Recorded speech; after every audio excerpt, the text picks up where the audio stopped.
Kakak hadirin hadirat jamaah solat fardul maghrib, insyaallah kita selalu diberikan naungannya, amin ya rabbal alamin. Apa kabar Bapak Ibu semua, sehat kan? Ini kadang musim tak tentu Bu ya, kadang panas, malamnya hujan, tambahlah dengan angin kan, tak tentu musim Pak. Tapi yang jelas sekarang nih Pak, musim pilkada, itu yang jelas tuh. Bapak Ibu ya Allah muliakan, karena saya minta kajian tematik, saya akan membahas tentang kita manusia. Manusia itu Ibu Bapak, di dalam Al-Quran Allah sebutkan ada 5 kata redaksi kalimat yang berbeda, namun maknanya satu, yaitu manusia. Nah, jadi saya ulangi, manusia itu Pak, dalam Al-Quran Allah sebutkan 5 kali dengan kata yang berbeda, tapi maknanya satu Bu. Kenapa? Karena Allah ingin menyampaikan bahwa manusia itu punya peran yang berbeda-beda, klasifikasinya berbeda-beda, namun sama maknanya, yaitu manusia. Apa dia? Yang pertama, Allah sebutkan dalam Al-Quran itu manusia disebut dengan bashar. Bashar pakai shin, kalau pakai sod basor, melihat. Kalau pakai shin artinya manusia Pak, manusia. Allah sebut Al-Quran, wa idh qala lil malaikati inni khaliqum bashar min tin. Tatkala Allah sampaikan kepada malaikat, sesungguhnya aku menciptakan bashar, manusia. Apa makna tafsir daripada bashar di sini? Artinya makhluk yang bernama manusia. Jadi manusia itu Bu, makhluk terakhir yang Allah ciptakan setelah semua alam ini Allah ciptakan. Jadi spesies makhluk terakhir bernama manusia, yaitu Adam. Dan Adam merupakan manusia pertama, namun dia makhluk terakhir. Artinya setelah Allah ciptakan jin, bintang, gunung, langit, air, seterusnya, terakhir yaitu manusia. Nah, bashar di sini Ibu Bapak yang Allah muliakan, maknanya adalah makhluk yang memiliki karakter pertengahan. Maksudnya gimana Ustaz? Ada makhluk itu yang selalu taat sama Allah dari awal penciptaan sampai hari kiamat, taat saja kerjaannya. Itu disebut dengan malaikat. Malaikat itu fitrahnya pasti dia taat sama Allah Pak. Gak mungkin malaikat itu bermaksiat. Apa kata Allah? La ya'sunallaha ma'amarahum. Malaikat itu tak pernah tersentuh maksiat, dosa besar dan kecil, tak ada. Dan malaikat itu Ibu, di dalam Al-Quran Allah sebutkan sebanyak 88 kali Pak. 88 kali. Ibu kalau gak percaya Ibu hitung aja lah ya. Al-Fatihah, Al-Baqarah, Ali Imran, An-Nisa sampai An-Nas. Ada Al-Malaikat 1, ada lagi cari malaikat 2. Saya percaya kalau Ustaz Adi Hidayat ceramah kan, apa kata Ustaz Adi Hidayat? Malaikat itu disebutkan dalam Al-Quran 88 kali kata dia. Percaya saya. Kenapa? Ya, karena beliau hafal Quran. Tak hanya hafal Pak, titik, koma, halaman, baris, hafal sama dia kan. Jadi kata beliau, malaikat itu sebanyak 88 kali Allah sebutkan. Dan fitrah malaikat itu pasti taat sama Allah, pasti Pak. Lawan dari malaikat namanya makhluk syaitan. Syaitan itu pun 88 kali Allah sebutkan dalam Al-Quran. Syaitan kodratnya Ibu Bapak pasti melakukan kemaksiatan, itu syaitan. Tidak mungkin ada syaitan yang melakukan kebaikan, gak mungkin, mustahil. Karena memang syaitan itu kodratnya bermaksiat kepada Allah. Itu syaitan. Yang baik namanya malaikat, yang jahat 100% namanya syaitan. Nah, kita itu pertengahan Pak, bashar. Maksudnya apa? Kadang kita melakukan kesalahan, kadang kita melakukan kebaikan. Syukur-syukur selalu melakukan kebaikan. Namun ada yang jahat di dalam diri manusia, ada. Karena karakter fitrah manusia itu kadang jahat, kadang baik. Tidak bisa dikatakan 100% baik karena itu ranahnya malaikat. Tidak juga bisa dikatakan manusia itu jahat 100% karena itu ranahnya setan. Nah, jadi malaikat itu Pak, Ada dari awal penciptaan sampai hari kiamat, Bu, itu disuruh Allah sujud aja kerjaannya. Karena memang tugasnya sami'na wa ata'na. Dia dengar perintah Allah dan dia taat. Ada malaikat itu, Pak, dari awal penciptaan surga disuruh jaga itu surga, dijaganya surga sampai hari ini meskipun belum ada penghuninya. Nah, mudah-mudahan kita menghuni surga, amin. Siapa malaikat yang kita imani? Namanya Ridwan. Mana buktinya Ustaz? Ketika Nabi Mi'raj. Nabi Mi'raj, Nabi melihat surga. Maka ada malaikat yang kita imani menjaga surga itu namanya Ridwan. Dan dia jaga walaupun belum ada penghuninya, sampai sekarang dia jaga. Karena memang tugasnya sami'na wa ata'na. Jadi cerita waktu Nabi Mi'raj itu, Pak, di surga Nabi itu, Bu, mendengar ada suara terompah. Ibu tahu terompah? Sendal terompah dalam surga, terbunyi suara itu. Lalu Nabi Muhammad bertanya ke Jibril, Bu, wahai Jibril, ini suara terompah siapa? Kok ada suara di dalam surga padahal tidak ada penghuninya, belum ada penghuninya? Lalu kata Jibril, ini adalah suara terompah sahabatmu. Siapa dia, wahai Jibril? Dia adalah Bilal bin Rabah. Bilal bin Rabah itu sahabat Nabi yang keturunan Afrika, Pak. Kulitnya hitam, tapi dia soleh. Maka setelah Nabi Mi'raj, Nabi bertanya kepada Bilal, wahai Bilal, ketika aku Isra dan Mi'raj, aku mendengar suara terompahmu di surga. Bayangkan, Pak, Bilal sudah terboking sendalnya di surga. Udah DP dia surga tuh dah. Awak DP rumah dulu lah kan gitu. Nah, dia surga udah di DP-nya dia. Sudah ada dia di situ suaranya. Walaupun jasadnya masih di bumi. Kenapa? Karena syarat untuk masuk surga kiamat dulu kan. Tapi ada amalan yang sudah dijamin oleh Allah bagi Bilal, yaitu dia sudah diboking terompahnya atau suara terompahnya. Lalu Nabi berkata, ya Bilal, kira-kira apa amalanmu sampai-sampai suara terompahmu sudah kudengarkan di surga? Lalu Bilal katakan, Bu, aku gak ada melakukan amal apapun wahai Rasul. Kalau tidak ada, tak mungkin suara terompahmu sudah ada di surga. Lalu saat itu Bilal katakan, aku cuman melakukan satu amalan yang Allah itu perintahkan. Jadi dia melakukan semua yang Allah perintah dan meninggalkan yang Allah larang. Tapi satu saja amalan sunnah yang dilakukan oleh Bilal. Apa dia? Dia itu, Pak, kalau batal wudhu, maka beliau berwudhu. Setelah berwudhu, beliau melaksanakan sholat sunnah wudhu 2 rakaat. Nah, jadi kata Siti Aisyah, amalan yang dicintai oleh Allah adalah amalan yang istiqomah. Nah, jadi ibu bapak coba cari aja satu amalan ibu yang kira-kira ibu komitmen setiap waktu ibu lakukan yang sunnahnya. Di samping melakukan semua perintah Allah, sholat gak tinggalkan, puasa Ramadan gak ditinggalkan, berbakti sama orang tua, dan meninggalkan semua larangan Allah, tidak berzina, tidak mencuri, tidak membunuh. Dan satu saja Pak, amalan yang dilakukan oleh Nabi lalu kita kerjakan. Contoh, ibu misalnya senang kali sholat duha. Ya sudah, Bu, ibu istiqomahkannya sholat duha, sekalipun sholat tahajudnya misalnya bolong-bolong. Ya syukur-syukur sholat tahajud juga. Tapi kalau sholat tahajudnya bolong-bolong tapi duha istiqomah, maka amalan duha ibu itu dikiaskan dengan amalan Bilal bin Rabah yang melakukan semua perintah Allah, meninggalkan semua larangan Allah, dan satu amalan sunnahnya. Maka hamba Allah atau ibu yang konsisten, komitmen, istiqomah dengan sholat duhanya, maka berpotensi meraih surganya Allah. Nah itu dia. Atau misalnya, bapak, kami gak sempat Ustadz sholat duha karena kami kerja, gak sempat sholat duha, tapi kami sebelum subuh tahajud. Ya sudah, Pak, bapak istiqomahkannya tahajudnya, meskipun duhanya bolong-bolong atau jarang, tapi karena istiqomah sholat tahajud, udah lakukan saja, Pak.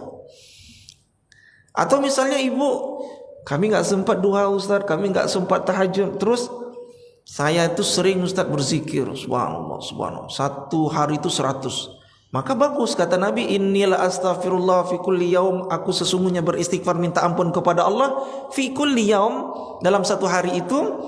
Dalam riwayat disebutkan sab'ina marrah, 70 kali, dalam riwayat lain disebutkan 100 kali.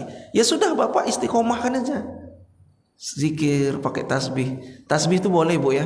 Kemarin ada ibu-ibu majelis taklim ditanya saya, Ustaz, saya zikir pakai tasbih. Tasbih. Dicoleknya kawan sebelah. Jangan pakai tasbih. Tak ada di zaman Nabi. Nah, inilah yang tak paham maksud daripada hadis Nabi. Jadi ada Nabi itu ucapan, qala Rasulullah itu ucapan. Ada fi'li perbuatan Nabi. Nabi itu makannya sedikit. Nah, kita sedikit-sedikit makan. Nabi itu sedikit tidurnya, kita sedikit-sedikit tidur. Tapi sekarang kayaknya nggak ada yang tidur nih karena ada bola, makanya sedikit masjid. Mudah-mudahan Bapak yang ini istiqomah kan. Nah, jadi ada fi'li perbuatan Nabi. Nah, ada yang ketiga Pak, namanya takriri, ketetapan Nabi. Nabi nggak ngomong, Nabi nggak melakukan, tapi Nabi pernah suatu ketika, contohnya Nabi itu masuk di Masjid Nabawi, lalu Nabi itu melihat sekelompok orang Bu, dia berzikir pakai batu. Subhanallah, subhanallah, subhanallah, 10 diikat. Kayak kita waktu kecil dulu ada sempoa yang namanya kan batu itu kan.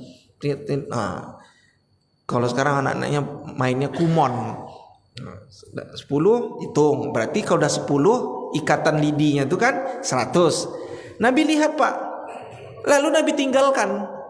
Kenapa? Karena Nabi fatonah, cerdas. Karena Nabi tahu bahwa akan ada dari umatku dia berzikir kepada Allah nanti menggunakan batu, lalu batunya dilobangkan, dimasukkan dalam benang, dan itulah kita kenal dengan nama tasbih. Nabi nggak melarang, tapi membiarkan saja. Nah, ini ketetapan Nabi. Maka ibu bapak kalau berzikir pakai tasbih boleh, karena hadisnya umum. Apa yang saya sampaikan tadi, bahwa Nabi itu beristighfar dia sehari 100 kali. Maka cara menghitung bilangan zikir kita supaya nyampe 100 kali dalam satu hari minimal, maka caranya dengan tasbih. Sekarang sudah ada lagi tasbih digital kan, yang di jari. Nah, itu cuman alat saja untuk menghitung bilangan zikir kita. Nah, jadi kalau Bapak Ibu istiqomah saja dengan zikir istighfar dalam waktu sehari itu, istiqomahkan saja.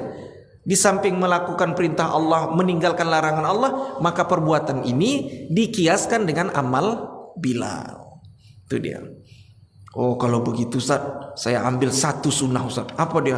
Poligami Ustaz. Nah, ini kadangnya lamanya juga namanya nih. Ini kadang ada orang Pak sunnahnya enak-enak aja. Nabi itu tahajud sampai bengkak kaki, enggak itu dilakukan. Pokok nikah lebih daripada satu itu dilakukan. Nah, janganlah begitu Pak. Saya membela ibu nih gitu kan. Nah, Bapak Ibu ya Allah muliakan, itu malaikat. Jadi kodrat malaikat itu pasti melakukan kebaikan. Lawannya syaitan. Syaitan itu nggak mungkin melakukan kebaikan, pasti dia jahat.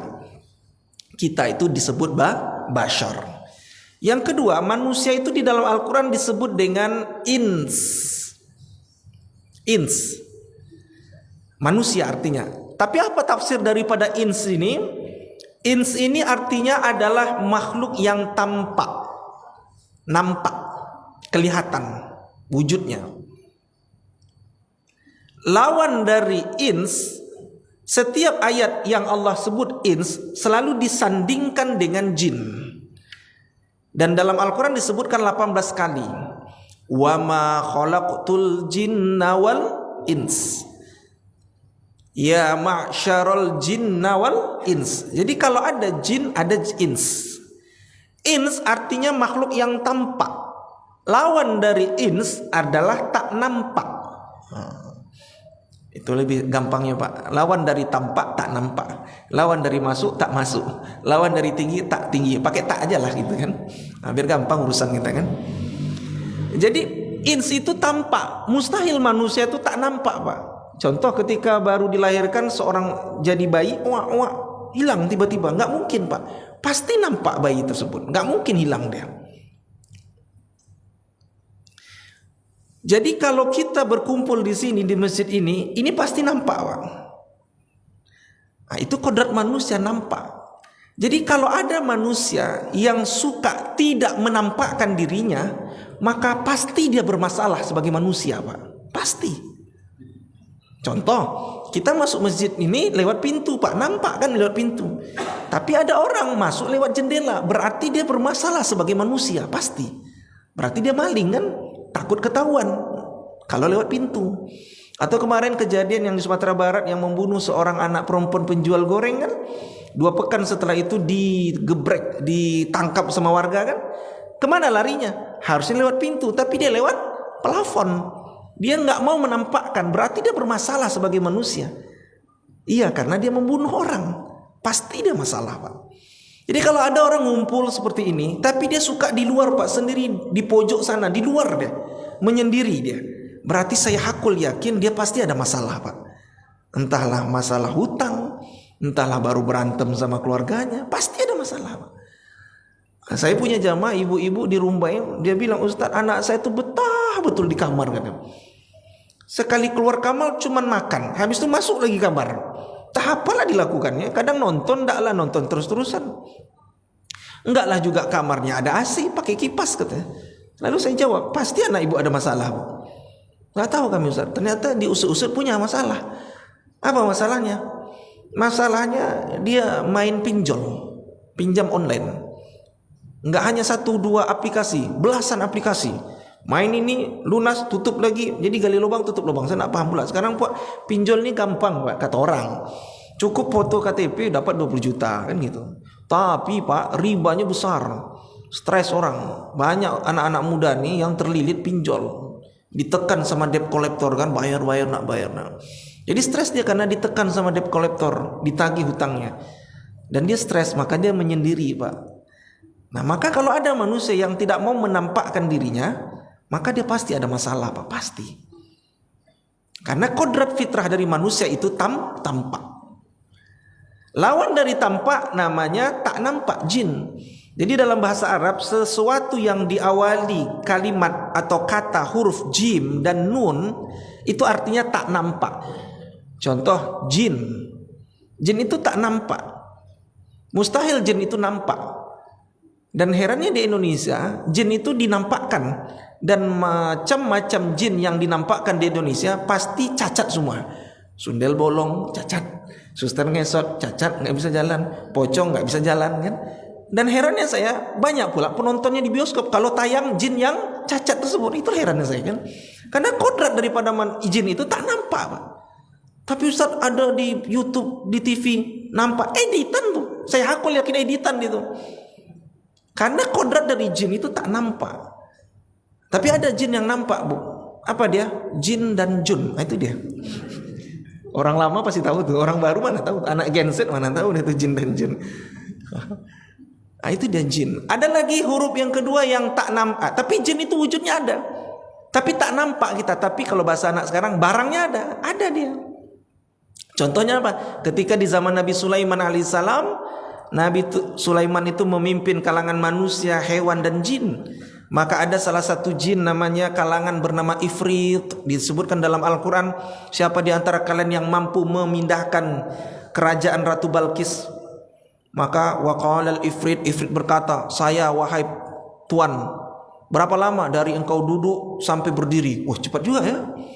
Tapi ada yang lebih cepat lagi, waqala minal ilmi, manusia yang punya ilmu pengetahuan, yaitu dalam kedipan mata saja. Nah, jin yang di zaman Nabi Sulaiman itu namanya Ifrit. Ada lagi nama jin macam jenis yaitu qarin, yang mengikuti setiap manusia. Kita ini nggak diikutinnya karena ibu bapak masuk masjid diniatkan karena Allah. Jadi jin qarin itu kalau kita selalu aktivitas kita disandarkan dengan nama Allah, dia nggak ngikutin, Pak.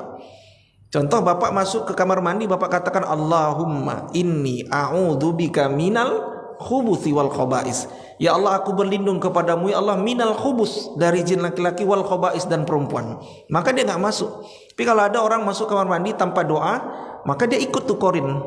Tanya ikut live streaming dia, bukan di Facebooknya Masjid Al-Firdaus, enggak. Halo guys, kata jin tuh, ini ada orang yang lagi buaya kecil tak pakai doa, dia ayo kita serbu katanya. Makanya diawali setiap doa aktivitas. Sebelum tidur berwudu berdoa kepada Allah. Jadi kalau kita berdoa dia nggak ngikutin, Pak. Kita makan kita katakan Allahumma barik lana fima razaqtana dan seterusnya, dia nggak ngikutin. Tapi kalau ada orang makan nggak menyebutkan nama Allah, maka tangan jin yang najis ini dimasukkan dalam nasi kita dan tanpa kita sadari kita makan dengan tangan najis bersama jin. Tapi wujudnya ada, Pak, jin itu. Ya. Ada lagi huruf jim dan nun tak nampak tapi ada, yaitu jannah. Jannah. Jannah itu artinya Surga tak nampak Pak sama kita, tapi wujudnya ada. Kecuali Nabi Muhammad udah lihat surga, tapi kita nggak nampak surga itu, tapi dia ada. Gitu. Ada lagi yang ketiga, janin yang dimiliki oleh ibu. Kira-kira dengan mata standar ibu ini tanpa alat bantu, nampak nggak janin ibu? Enggak. Tapi wujudnya kan ada. Kalau nggak ada janin, maka nggak bisa mengandung dan melahirkan. Kalau ada suami juga gitu. Kalau nggak ada suami nggak bisa juga, kecuali Maryam kan. Nah artinya huruf yang diawali jim sama nun itu artinya tak tampak tapi wujudnya ada. Lawan tak nampak itu disebut ins, manusia. Itu yang kedua. Yang ketiga, manusia itu di dalam Al-Quran disebutkan Allah dengan kata An-Nas. Sudah menjadi surah di dalam Al-Quran, surah An-Nas. Dan surah yang paling terakhir yang ke-114. Dan itulah surah yang paling hafal kita. Kalau enggak An-Nas, Qul Huwallah. Kalau enggak An-Nas, Qul Huwallah. Nak nambah-nambah. An-Nas itu artinya apa? Manusia. Maksudnya apa? Makhluk yang butuh dengan yang lain. Bahasa sederhananya makhluk sosial. Itu dia. Jadi kita ini ibu bapak yang Allah muliakan, tak mungkin kita enggak butuh orang lain. Pasti kita butuh orang. Pasti Pak. Anak bayi ketika dilahirkan dia butuh orang. Dibantu sama bidan, perawat, atau di kampung dukun beranak kan. Tak mungkin bayi tiba-tiba muncul tanpa dibantu orang. Enggak mungkin Pak. Dibantu perantara ibu. Kenapa? Karena membutuhkan orang lain. Sampai kita meninggal dunia pun Pak, kita butuh orang lain. Betul bukan? Siapa yang memandikannya, siapa yang mengkafaninya, siapa yang mensolatkannya, sampai menguburkan, membantu kita Pak.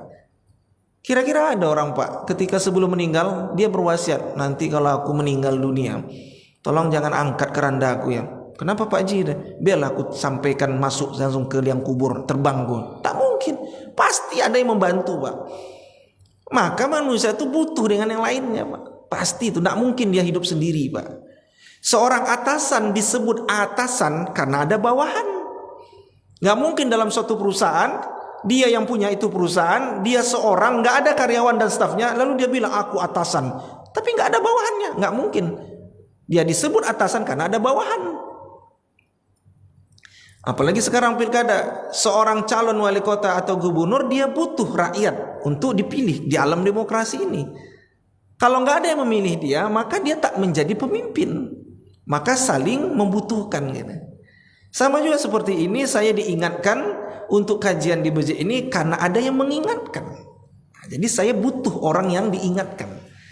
Bapak Ibu yang Allah muliakan, ketika saya ceramah, saya butuh Bapak Ibu. Kira-kira saya ceramah nih, tak ada jamaah di sini, hilang semua. Kan? Datang orang dia, apalah Ustaz Subli kau gila, Ustaz Subli kau ceramah surang nih kata orang kan. Pasti saya butuh ibu bapak.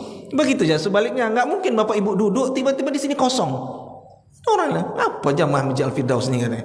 Tak ada yang didengarnya, tapi nonton pula dia katanya. Nah, pasti kita saling membutuhkan.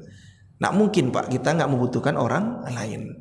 Sekali bernabi Adam alaihissalam saja Bapak Ibu yang Allah muliakan, yang tinggal di surga, ciptaan yang paling ternikmat, termegah, ternyaman, tidak ada dibandingkan selain daripada surga. Adam saja masih butuh pendamping. Surga itu kira-kira enak atau enggak Bu? Enak kan? Itu bayangan kita dalam Al-Quran kan tempat yang enak. Tajri min tahtihal anhar, kan begitu kan? Indah lah pokoknya. Tak ada yang bisa menandingi selain hebatnya surga, tempat yang paling indah. Surga saja tempat Adam berada masih butuh orang. Maka Allah ciptakan Hawa dari bagian daripada Adam alaihissalam. Nah, makanya manusia itu disebut dengan An-Nas. Itu yang ketiga. Yang keempat, manusia itu di Al-Quran disebut dengan Bani Adam. Jadi Bapak Ibu kalau membaca Al-Quran, ya Bani Adam, berarti artinya perintah untuk kita. Ibu bapak yang Allah muliakan, kita ini Pak, kalau dicari silsilah kita, ujung-ujungnya pasti ketemu Adam, Nabi Adam, pasti itu. Nggak mungkin nggak ketemu Nabi Adam Pak. Tapi Ustaz bilang manusia itu berasal dari kera. Nah kalau ada orang bilang gitu Bu, bilangnya kamu aja dari kera. Kalau saya enggak, saya dari Adam, udah selesai. Jadi teori Darwin itu nggak jelas lah. Nah, kalau kita yang beriman itu meyakini bahwa kita itu dari Adam alaihissalam. Ustaz Adi Hidayat itu Pak hafal itu bin. Jadi kalau saya dengar ceramahnya Syekh Hashim Asy'ari sama K Ahmad Dahlan, ya kan? Dia hafal tuh silsilah bin sampai bin Muhammad sampai bin Adam, hafal dia Pak. Saya nama ayah saya masih hafal ya, nama kakek saya masih hafal, Abu Yud ini dah hilang, saya dah tak tahu lagi saya nama siapa. Tapi ada orang Pak hafal. Makanya keturunan Habib, keturunan Rasul yang disebut dengan Habib, kalau bisa dibuktikan dengan Rabi'atul Alawiyahnya itu, maka mereka benar Pak keturunan Nabi. Jadi saya ingin tegaskan di sini Bapak Ibu yang Allah muliakan, keturunan Nabi Habib itu ada, bukan karangan belaka. Ini ada di media sosial dibilang tak ada lagi keturunan Nabi. Kenapa? Karena ketika perang Karbala sudah habis keturunan Nabi semua dibunuh. Ini mereka tidak membaca sirah Nabawiyah, tidak membaca sejarah Nabi, bahwasanya pada saat perang tersebut memang Hasan dan Husain meninggal dunia Bapak Ibu yang Allah muliakan, tapi ada keturunan daripada Nabi Muhammad, Ali bin Zainuddin Ali Zainul Abidin, yang berhasil menghindari perang tersebut, akhirnya pergi di sebuah kota di Yaman. Maka di Yaman itu beranak pinanglah sampai akhirnya hari ini kita lihat ada Habib yang mereka benar-benar keturunan Nabi Muhammad. Dalil kedua, Nabi pernah bersabda, akan ada di masa akhir zaman seorang pemimpin dari keturunanku. Kata Nabi. Apa maksudnya? Artinya nanti pemimpin di akhir zaman itu Habib, atau orang Melayu bilang Sayyid, keturunan Nabi. Gak mungkin Nabi ngomong begitu tiba-tiba hilang, putus mata rantai keturunan Nabi. Gak mungkin Pak, pasti mata rantainya bersambung. Maka nanti di akhir zaman akan ada pemimpin dari keturunan Nabi atau Habib. Nah itu yang kita imani dengan nama Imam Mahdi. Jadi Imam Mahdi itu keturunan Nabi Muhammad Sallallahu Alaihi Wasallam. Nah jadi dalam Al-Quran itu Ibu Bapak yang Allah muliakan, kita itu disebut dengan Bani Adam, keturunan Nabi Adam. Gak mungkin Pak kita gak keturunan anak Adam. Semuanya kita keturunan Adam alaihissalam. Nah itu yang keempat. Yang terakhir, manusia itu disebut dalam Al-Quran dengan nama insan. Ibu tahu insan? Alat pernapasan ikan. Insan sudah menjadi surah dalam Al-Quran, surah Al-Insan, surah yang ke-78 kalau nggak salah saya. Apa arti insan? Manusia. Maksudnya apa sih manusia? Asal katanya nasia, yaitu pelupa. Jadi kita ini makhluk yang lupa, Pak. Karena kita lupa diingatkan, maka ada tausiyah. Tausiyah itu diingatkan. Bapak Ibu yang Allah muliakan, saya mengingatkan. Terkadang saya diingatkan orang tua, Ustaz Subli nanti penyampaian begini, jangan menyinggung begini. Saya diingatkan. Kenapa? Terkadang saya juga lupa. Seorang pejabat Excelon 3 sudah jadi Excelon 3, maka jangan sombong. Kenapa? Karena dahulu dia pernah menjadi seorang pegawai honor biasa. Seorang pengusaha sukses hari ini sudah sukses, lupa dulu pernah menjadi karyawan biasa. Sekarang pejabat golongan 4, lupa dulu pernah menjadi tenaga lepas. Sekarang menjadi pejabat, lupa dulu pernah jadi rakyat. Nah karena lupa-lupa ini diingatkan. Sekarang kulit ibu udah putih kinclong, lupa dulu pernah pakai skincare. Karena lupa akhirnya sok pula lah mentang-mentang kulitnya putih. Lupa dulu pernah pakai filter. Karena lupa-lupa ini diingatkan. Makanya ibu bapak kalau baca Al-Quran, pada saat khataman Quran apa yang dibaca? Allahumma dzakirna minhuma nasina. Ya Allah, berikanlah kepada aku daya ingat atas apa yang telah aku alpakan atau yang telah aku lupakan. Jadi diingat Pak, diingat. Konsep ingat tuh begini Ibu Bapak yang Allah muliakan. Konsep ingat tuh begini. Ingatlah kebaikan orang, lupakan kebaikan kita. Dan ingat kesalahan kita, lupakan kesalahan orang lain. Saya ulangi Bu, ingat kebaikan orang, lupakan kebaikan kita. Ingat kesalahan kita, lupakan kesalahan orang. Tapi realitanya adalah ingat kesalahan orang, lupa kesalahan kita. Ingat kebaikan kita, lupa kebaikan orang. 9 kebaikan yang dilakukan orang terhadap kita, 1 aja berbuat salah kepada kita, maka 1 itulah dikejar. Lupa pernah kawan nih, bapak nih pernah melakukan kebaikan 9. 1 aja dia buat salah, itu pun gak prinsip. 1 aja buat salah, itu pun beda politik. Akhirnya semuanya hilang kebaikan. Nah, itu sekarang terjadi Bapak Ibu yang Allah muliakan. Ada teman kita ustadz, sering bermajlis ilmu sama ibu tuh, majlis taklim tuh kan. Cuman gara-gara beda pandangan politik saja, akhirnya di-cut ustadz tuh nggak mau dibilang ustadz, mau ustadz kami nggak pakai ustadz ceramah lagi. Kenapa? Karena kita udah beda pandangan politik. Ya Allah, dalam hati saya. Ibu bapak yang Allah muliakan, saya ingin pesan ya. Pilkada 2024 ini hanya pesta demokrasi. Apa disebut pesta? Pesta ini kan riang gembira saja. Nah, saya nggak mau Bapak Ibu, dan saya pesankan, saya nggak mau juga ceramah itu hanya sekedar ceramah. Enggak, saya ingin pesankan bahwa kita ini berpolitik atau berpemilu secara langsung tidaklah sekali 2 kali, betul kan? Saya masih ingat pemilu langsung itu tahun 2004, masih ingat saya. Pak SBY dengan Pak JK, itulah pemilu yang dilakukan oleh rakyat secara langsung. Tahun 2004, sekarang 2024, artinya sudah 20 tahun Pak, kita berpolitik secara praktis ini, memilih pemimpin. Artinya kita udah dewasa. Jangan pula gara-gara berbeda pandangan, berbeda pilihan, menghina orang Pak. Apalagi yang dihina tuh ulama. Saya ingin pesan Bapak Ibu, kita di Riau itu ada ulama atau ustadz yang menjadi paslon, ada ustadz yang mendukung paslon. Oke? Biarlah ini ijtihad politik mereka dan kita hargai, karena kita hidup di alam demokrasi. Bagi kita menghargai dan menghormati pilihan mereka. Jangan sampai kita hina, kita caci ulama kita Pak. Saya sedih membaca komentar netizen. Dulu satu majelis bersama mereka, satu kajian bersama beliau, tapi gara-gara berbeda pandangan politik diserang habis-habisan, masalah pribadi pula lagi. Nah, ini yang saya tidak ingin terjadi Bapak Ibu yang Allah muliakan. Jadi saya tidak mau bahwa kita ini sampai 27 November tapi kita berantem Pak. Apalagi yang dihina tuh ulama. Takutnya hilang keberkahan. Di Riau ini ada ulama karismatik yang menjadi paslon, ada ulama karismatik yang mendukung paslon.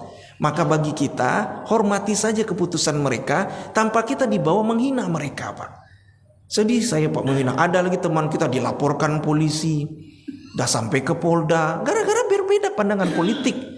Bahkan buat pula petisi untuk keluar dari Riau. Gak ada urusan Pak, ini semua punya kita bersama-sama. Ini milik bersama Indonesia nih. Siapapun boleh bekerja sama di Riau ini, dengan catatan melakukan kebaikan dan kemajuan Provinsi Riau. Jadi jangan lagi menghina ulama-ulama kita. Cukuplah, masih ingat saya Bapak Ibu 2019 kan, itu saya hakul yakin dan Bapak Ibu merasakan juga, itu pilpres yang sangat panas-panas ya waktu itu kan. Sampai-sampai buat hashtag ganti presiden.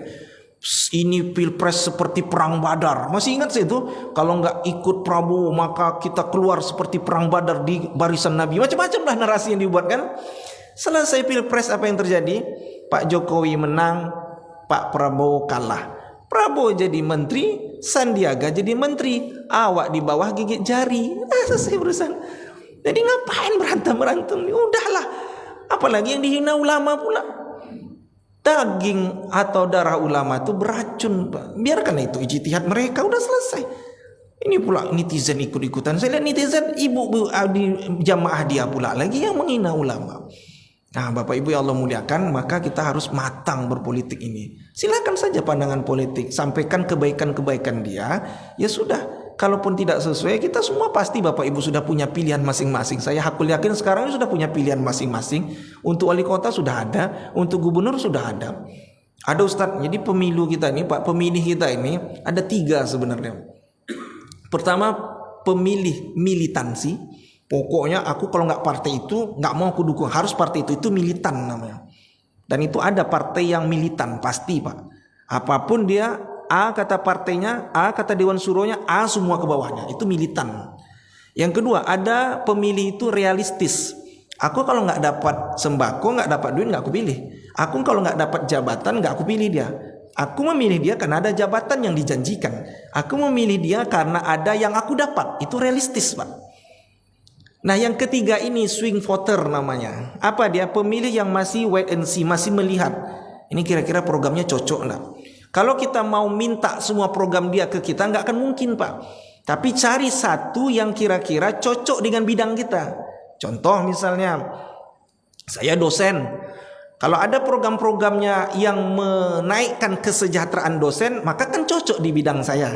Maka saya pilih. Bapak seorang pengusaha developer misalnya.